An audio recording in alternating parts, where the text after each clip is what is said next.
Welcome to EPG Pathashala. I am A. Poshadri, Assistant Professor, College of Food Science and Technology, Professor J. Shankar, Telangana State Agricultural University, Hyderabad.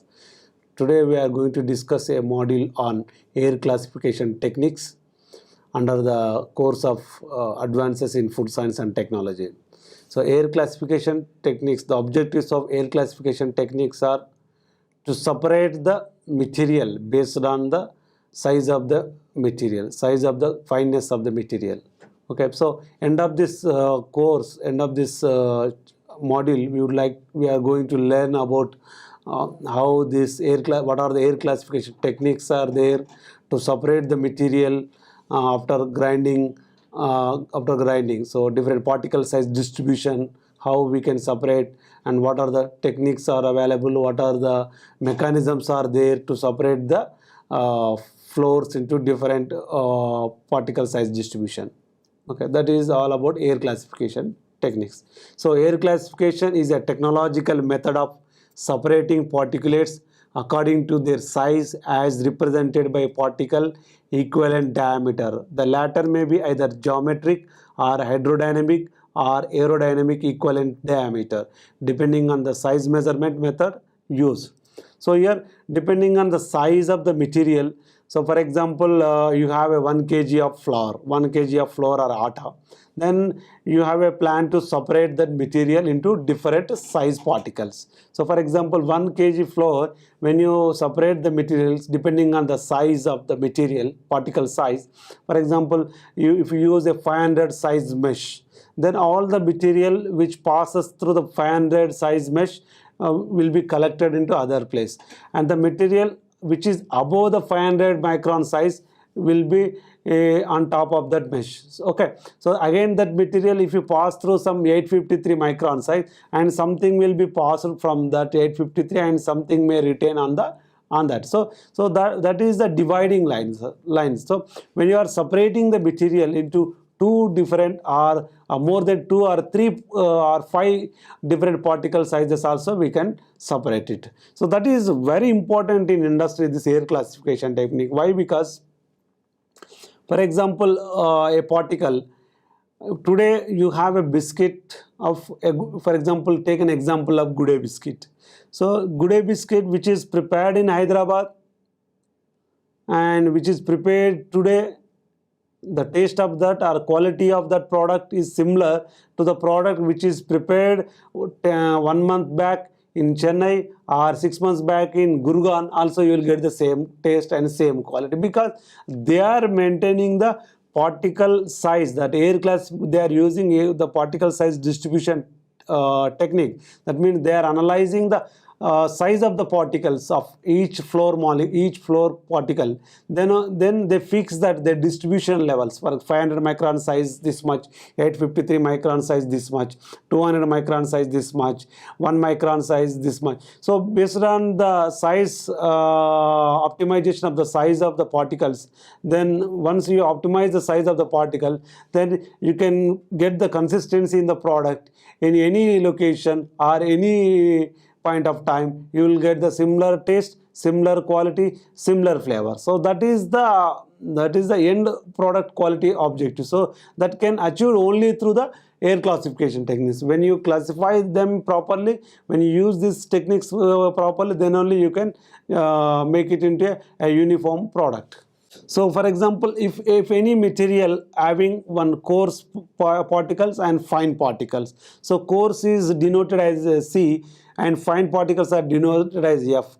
When you separate them on size basis, then coarse particles are one side and fine are in one side. So the dividing, so for example 100 gram of flour it is there, so it has 50% of coarse particles and 50% of fine particles. The D50 is the separating characteristics. So cut size is the D50 here. So we will indicate that.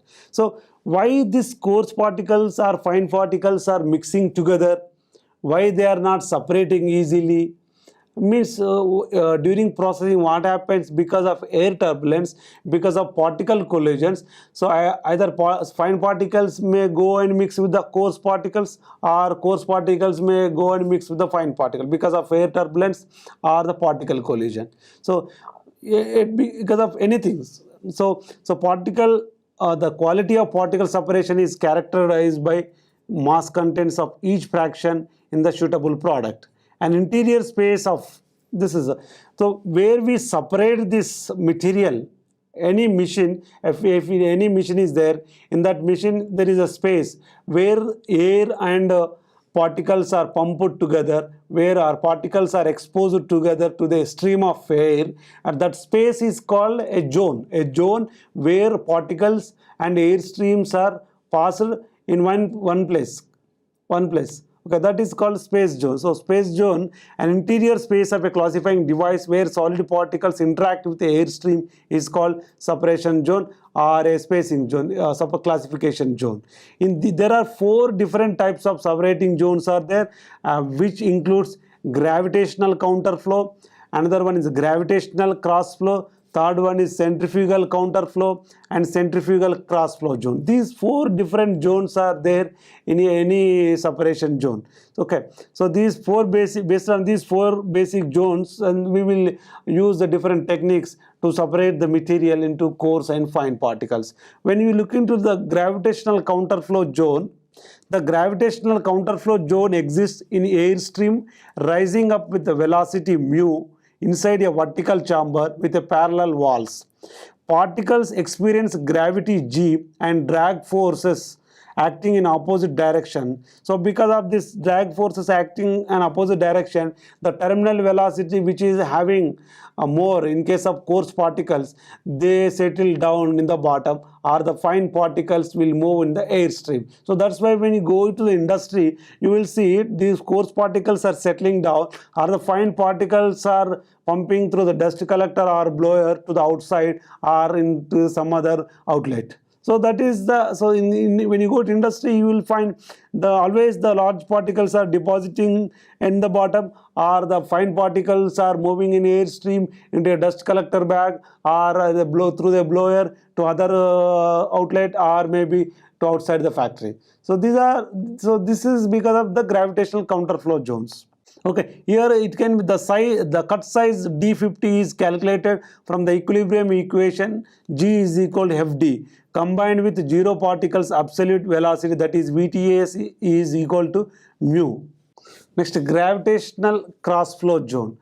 A horizontal airstream entering this zone expands with a chamber and covers towards the outlets, and separation occur due to particles vertical motion across the airstream. Each particle falls at its own terminal settling velocity. Accordingly, due to the horizontal motion, they land on the bottom at different chamber location, coarse close to the inlet and smaller close to the outlet. So because of this gravitational 4 cross flows, so airstream, so this coarse one moves to the inlet and the fine one moves to the outlet. So by that way, the air carries away these fine particles to the outside. Next, centrifugal counterflow zone.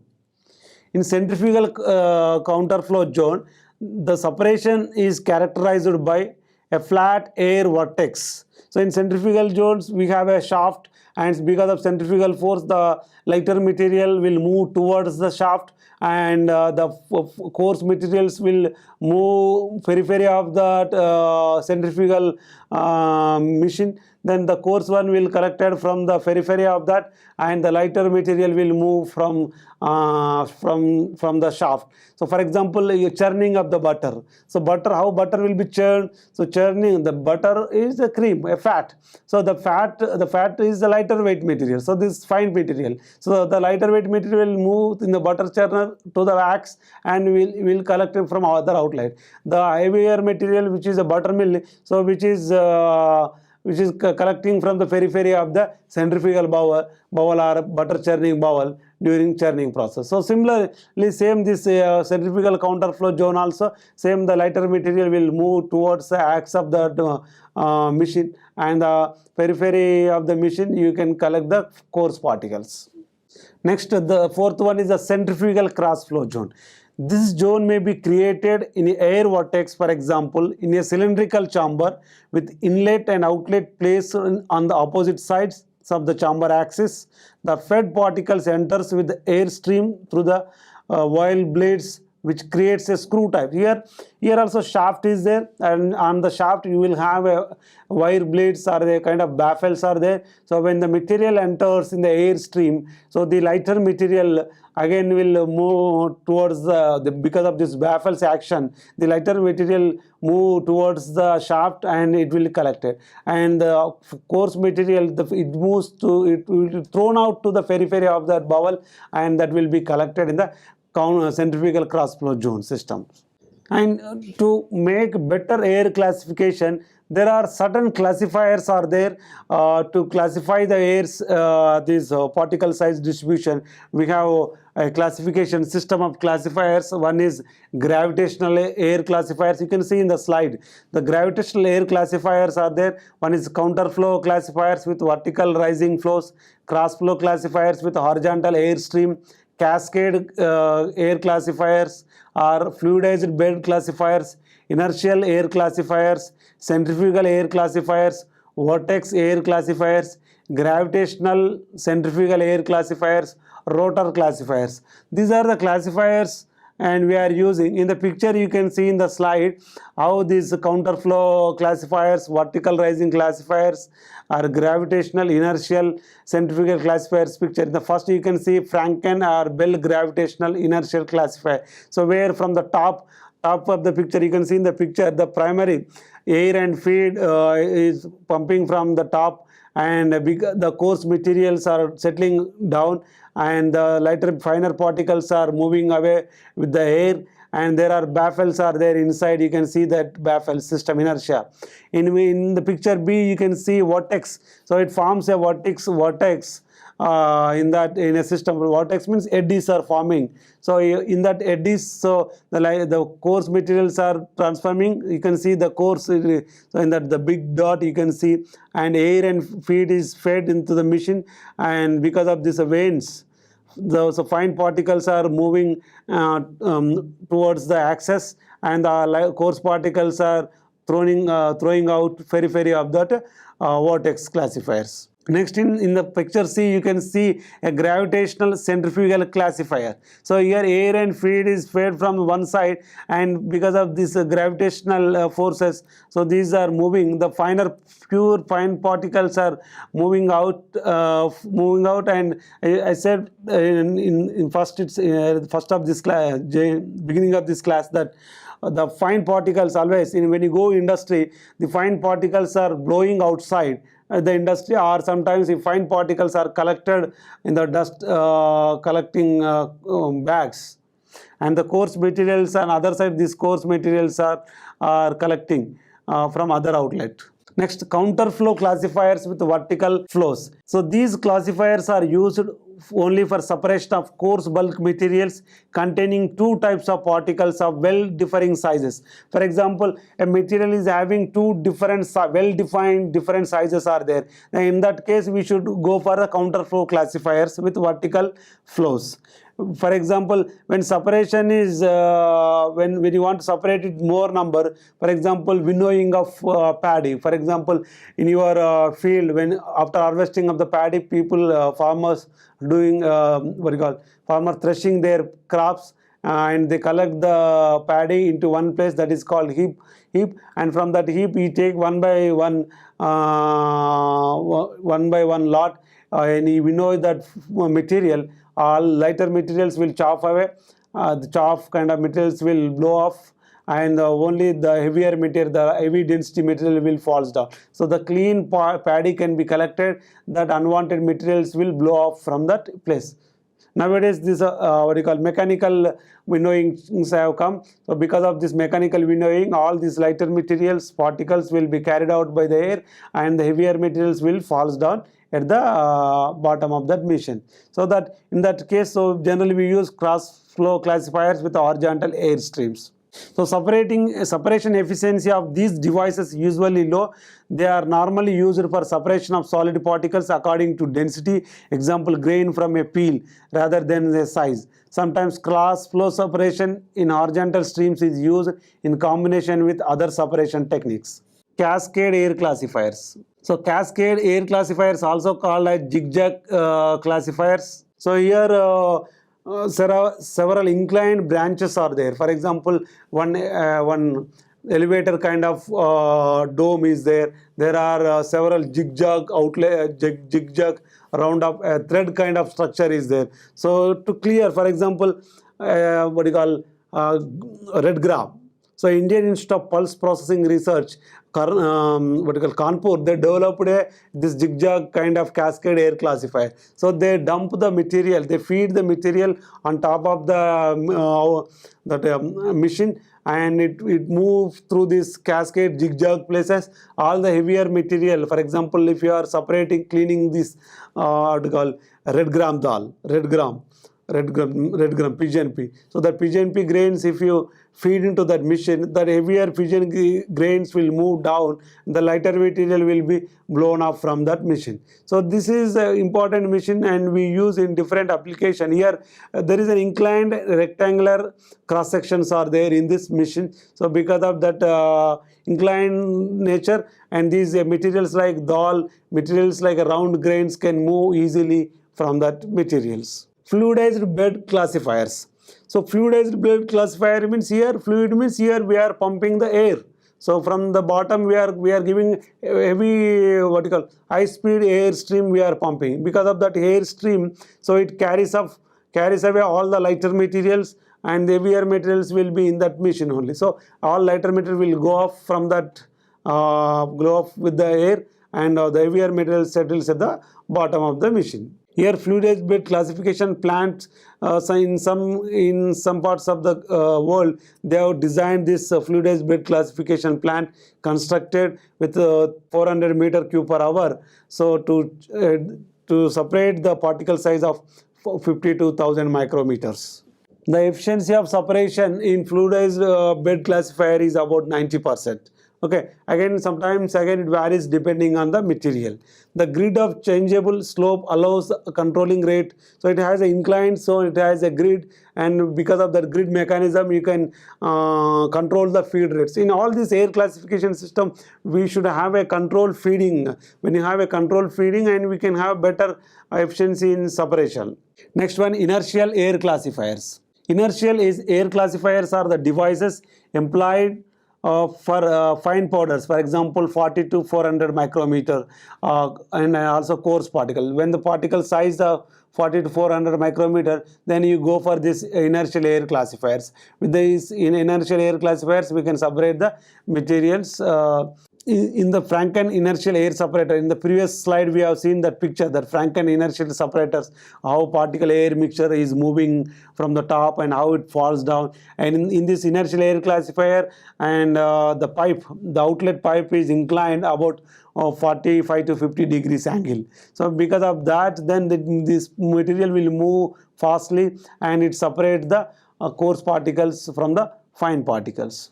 Next, centrifugal air classifiers. Centrifugal air classifiers, there are two main types of centrifugal air classifiers, distinguished by method of creating air rotation. In vortex classifiers, the air is rotated by stationary vanes. In a rotary classifier, this is done by rotating blades. Okay, so one small shaft is there, that is a simple vortex classifiers. If the shaft is there, but shaft is fixed with some baffles or whirling mechanism, because that whirling mechanism, it creates better vortex, and you can separate the material very well in that machine. Okay, here you can use a cut size of around the size range from 50 to 1000 micrometers.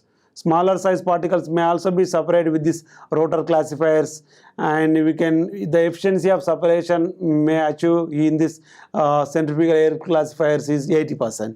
So here, so I would like to conclude this air classification techniques by highlighting the importance of air classification techniques. So air classification or size distribution analysis of particle size is an important test in any industry, any powder industry, any food industry where the dry powders we are handling or where any dried material we are handling. Then in that case, this air classification is very important. Even in the grinding industries, size reduction industries, flour industries, wheat flour industry, milk powder industry, juice powders industry, sugar industry, and salt industry.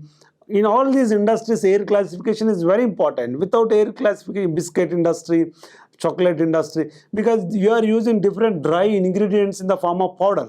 So when you are using ingredients in the form of powder, when you maintain uniform particle size in that product, then only you will get a consistent, a uniform product throughout the year. Otherwise, one day your product taste is different and other day your product taste is different. So the uniformity and consistency of the product will depends on the particle size. So that's why air classification technique has an important role here. So if we don't do a proper air classification or proper particle size distribution analysis, then if you prepare a biscuit today I prepare a good day biscuit with some particle size distribution. Tomorrow if I prepare a good day biscuit some other particle size distribution, then it never be my yesterday's biscuit taste to the today's biscuit taste. Because so these are the problems in not only biscuit industry, even in the noodles industry, chocolate industry, any for the matter, wherever the fine powder, wherever the powder you use, this problem will be there. So to avoid this problem, we should have a what you call effective air classification system. So we have air classification systems, and it divides based on the size, aerodynamic properties, and drag forces, and what you call particle size are very important. Based on the drag forces, these aerodynamic properties, the material, lighter material will flow off, and the heavier materials, terminal velocity which is having high, they settles down. And we have a specific zone, a separation zone, wherever in a machine, if any airstream is pumped to a machine where the material is fed, that is called separation zone. We have 4 different separation zones, and each and every zone has its importance in some place, in some food application, in other zone is important in some other food application, like that. So depending on the food, we have to choose our separating zone, and depending on our food application, we should select this air classification type, whether you go for cascade air classification technique or centrifugal air classification techniques or inertial air classification techniques, or depending on the particle size, or depending on the material size and shape also important. So we should consider its shape and size and its aerodynamic properties and its drag coefficient. These are the important parameters before we go for the separation techniques. So okay, so in the analysis of the grain, the physical analysis of the grain or physical analysis of the powder materials, so the density or the drag coefficient, aerodynamic properties also important. So in centrifugal forces, the lighter material always in dairy industry, a cream or a ice cream dairy industry, a cream or a preparation of the butter or churning of the cream, all these things, so the lighter material is churning very well. So based on that principle, centrifugal forces, centrifugal bowls we are using in different food industries. So to separate these lighter materials from the heavier materials, in dust, for example, a spice industry or a flour industry, where these finer materials are collected in the dust bags, and the heavier materials will be because of its terminal velocity, they settle in other outlet. So we collect the heavier materials from other side. Then fine materials we collect. So that means, so in every industry, the air classification is very important. So before finalizing the product. Before finalizing the product profile, I can say product profile, then the product taste and quality. So we should consider its air class, what you call particle size problem, particle size distribution is very important. We should consider particle size distribution before finalizing the formulation, before launching a new food products in industry. So for further any query, you can refer the e-text, or you can go through different journals, or you can visit different websites. International Institute of Food Technology, IFT, is a journal. So if you visit that journal, you will get some idea on this air classification techniques. So thank you.